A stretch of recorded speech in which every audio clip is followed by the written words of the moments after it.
Pathanamthitta, Kottayam, Ernakulam, Idukki, Thrissur, Palakkad, Malappuram, Kozhikode, Wayanad ഇത്രയിടങ്ങളിലും yellow അലേർട്ടാണ് നൽകിയിരിക്കുന്നത്.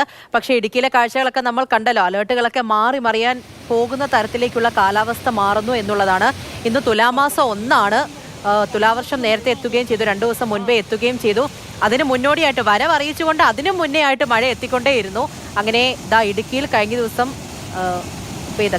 ഇന്ന് പുലർച്ചെ 3 മണിയോടുകൂടി പെയ്ത മഴയാണ്. പെട്ടെന്നുള്ള മഴയിൽ തന്നെയാണ് ഇത്രത്തോളം വലിയൊരു ആഘാതം ഉണ്ടായിരിക്കുന്നത്. കല്ലാറിലെ ദൃശ്യങ്ങളാണ് ഈ കാണുന്നത്. ഡാം തുറന്നിട്ടുണ്ട്, ഷട്ടറുകൾ ഉയർത്തിയിട്ടുണ്ട്. 8 മണിയോടുകൂടി മുല്ലപ്പെരിയാർ തുറക്കാൻ പോവുകയാണ്. അങ്ങനെ ജാഗ്രതാ നിർദ്ദേശങ്ങളൊക്കെ പലയിടത്തും കൊടുത്തിട്ടുണ്ട്. വിവിധ ഇടങ്ങളിൽ ഈ ശക്തമായ മഴയിൽ വലിയ പ്രശ്നങ്ങളൊക്കെ ഉണ്ടായിട്ടുണ്ട്. കട്ടപ്പനയിലെ ദൃശ്യമാണ്. അവിടെ ഉരുൾപൊട്ടൽ ഉണ്ടായിട്ടുണ്ട് എന്നുള്ള വിവരങ്ങളാണ് ലഭിക്കുന്നത്. പലയിടത്തും മണ്ണിടിച്ചിലുണ്ട്, വീടുകളിലൊക്കെ വെള്ളം കയറിയിട്ടുണ്ട്. പലരെയും വീടുകളിൽ നിന്നും സുരക്ഷിത കേന്ദ്രങ്ങളിലേക്കൊക്കെ മാറ്റുകയാണ്. ഒരുപാടിടത്ത് പ്രധാനപ്പെട്ട ടൗണുകളൊക്കെ തന്നെയും വെള്ളം കയറിയിട്ടുണ്ട്. വീടുകൾക്കുള്ളിലേക്ക് വെള്ളം കയറുന്നു. അങ്ങനെയുള്ള ഓരോ കാഴ്ചകളാണ് ഇടുക്കിയിൽ നിന്നും വന്നുകൊണ്ടേയിരിക്കുന്നത്. അതിനിടയിലാണ് ഈ വാഹനങ്ങൾ ഒഴുകി പോകുന്നത്. കൂട്ടാറിൽ നിന്നുള്ള ദൃശ്യം കണ്ടതാണല്ലോ. ആ ട്രാവലറൊക്കെ ഒഴുകി പോകുന്നത് നമ്മൾ കണ്ടതാണ്. ഒപ്പം നെടുങ്കണ്ടം, തൂക്കുപാലം മേഖലകളിലും ഇതേപോലെ തന്നെയാണ്. നിർത്തിയിട്ടിരുന്ന വാഹനങ്ങൾ, സ്കൂട്ടറും കാറും ഒക്കെ ഒലിച്ചു പോയിട്ടുണ്ടായിരുന്നു. അതോടൊപ്പം തന്നെ ഈ കോതമംഗലം, എറണാകുളം കോതമംഗലത്തേക്ക് വരികയാണെന്നുണ്ടെങ്കിൽ അവിടെ എറണാകുളം ജില്ലയിൽ അത്രത്തോളം പലയിടങ്ങളിലും കൂടുതലിടങ്ങളിൽ പ്രശ്നമില്ല. പക്ഷേ കഴിഞ്ഞ ദിവസം രാത്രി ഈ കോതമംഗലം ഏരിയയിലാണ് ചെറിയൊരു പ്രശ്നമുണ്ടായത്. അവിടെ ഈ കുടമുണ്ടപ്പാലത്തിൽ കുടുങ്ങിയ കാർ അഗ്നിരക്ഷാസേന രക്ഷപ്പെടുത്തുന്ന കാഴ്ചയൊക്കെ പ്രേക്ഷകർ കണ്ടതാണ്.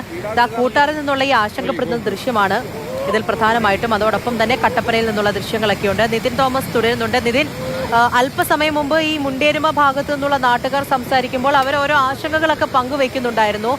ഈ മലവെള്ളപ്പാച്ചിലാണ് എന്നൊക്കെ പറയുന്നുണ്ട്. അതോടൊപ്പം തന്നെ ആളപായത്തെക്കുറിച്ചൊന്നും റിപ്പോർട്ടുകളൊന്നും കിട്ടിയിട്ടില്ല കേട്ടോ. പക്ഷേ നാട്ടുകാർക്ക് അങ്ങനെയുള്ള ഒരു ആശങ്കയിലേക്ക് കാര്യങ്ങൾ പോവുകയാണ്. ഏറ്റവും പുതിയതായി സ്ഥിരീകരിക്കാവുന്ന വിവരങ്ങൾ എന്തൊക്കെയാണ്? ഈ കട്ടപ്പനയിലെ ഉരുൾപൊട്ടൽ, അതിന്റെ വിവരങ്ങളൊക്കെ കാണുന്നുണ്ട്. ആ കാര്യങ്ങളൊക്കെ സ്ഥിരീകരിക്കുന്നുണ്ടോ കൂടുതലായിട്ടോ?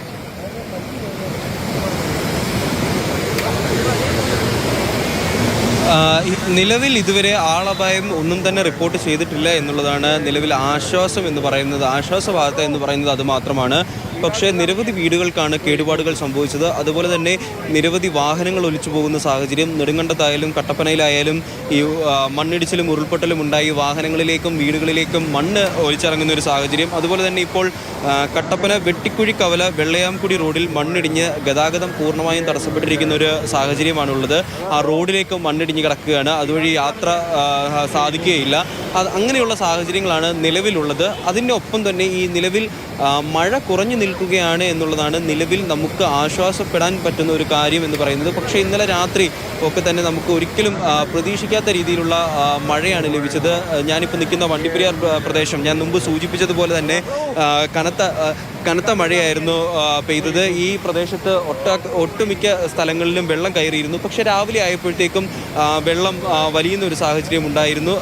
വെള്ളം വലിയുന്നൊരു സാഹചര്യമാണ് ഉണ്ടായത്. ഇപ്പോൾ നമുക്കൊപ്പം പ്രദേശവാസികളുണ്ട്. അതായത് ഇന്നലെ രാത്രി നമ്മൾ ഒരിക്കലും പ്രതീക്ഷിച്ചില്ല ഇത്തരത്തിലൊരു മഴ, അതും ഒട്ടുമിക്ക സ്ഥലങ്ങളിലും പെയ്യുകയാണ് ചെയ്തത്. എന്തായിരുന്നു അവസ്ഥ? എന്തായിരുന്നു വീട്ടിലേക്ക്? രാത്രി ഒരു 8 മണിയോടുകൂടിയാണ് അതിശക്തമായ മഴ. 7-8 മണിയോട് കുമ്പളി ഭാഗത്ത് വ്യാപകമായ മഴ പെയ്യുകയും പെട്ടെന്ന് തോട്ടിൽ വെള്ളം ഉയർന്നു വരികയും ചെയ്യുമായിരുന്നു. ഒരു 8-9 മണി വരെ ശക്തമായ മഴയായിരുന്നു. അപ്പോൾ അതിൻ്റെ ഫലമായിട്ട് അപ്രതീക്ഷിതമായിട്ടാണ് വെള്ളം പെട്ടെന്ന് ഉയർന്നു വന്നത്.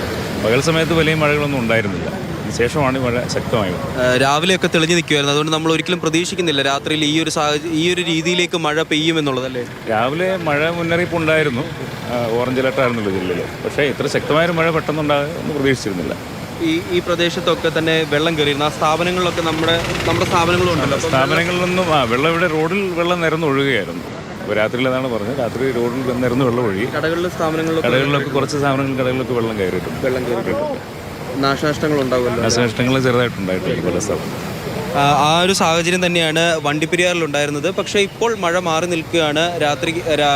പുലർച്ചെയൊന്നും തന്നെ ഇപ്പോൾ മഴ പെയ്തിട്ടില്ല. അതുകൊണ്ട് തന്നെ വെള്ളം ഉൾവലിയുന്നൊരു സാഹചര്യം, അത് ആശ്വാസപ്പെടാവുന്നതാണ്. പക്ഷേ ഏറ്റവും കൂടുതൽ പ്രശ്നം ഉണ്ടായിരിക്കുന്നത് നെടുങ്കണ്ടം ഭാഗത്താണ്. നെടുങ്കണ്ടത്ത് ഒന്നാകെ പല പ്രദേശങ്ങളിലും വെള്ളം കയറുന്നൊരു സാഹചര്യമാണ് ഉണ്ടായത്. നെടുങ്കണ്ടത്ത് കൂട്ടാർ, തേർഡ് ക്യാമ്പ്, സന്യാസിയോട, മുണ്ടിയെരുമ, തൂക്കുപാലം, താന്നിമൂട്, കല്ല തുടങ്ങിയ ടൗണുകളിലൊക്കെ തന്നെ വെള്ളം കയറി. അപ്പോൾ അവിടെ നിന്നുമാണ് ഈ കൂട്ടാർ മേഖലകളിൽ നിന്നാണ് ഒരു ട്രാവലർ ഒഴുകി പോകുന്ന ദൃശ്യം നമ്മൾ കണ്ടത്. അതുപോലെ തന്നെ നിരവധി വാഹനങ്ങളും കന്നുകാലികളും ഒക്കെ തന്നെ ആ ഒഴുക്കിൽപ്പെട്ടു പോയിട്ടുണ്ട്. പക്ഷേ ഇതുവരെ ഒരു ജീവഹാനി ഉണ്ടായിട്ടില്ല എന്നാണ് നമുക്ക് നിലവിൽ ലഭിക്കുന്ന റിപ്പോർട്ടുകൾ. അതുതന്നെയാണ് നമുക്ക് ഉണ്ടാകുന്ന ഒരു ആശ്വാസ വാർത്ത എന്ന് പറയുന്നത്.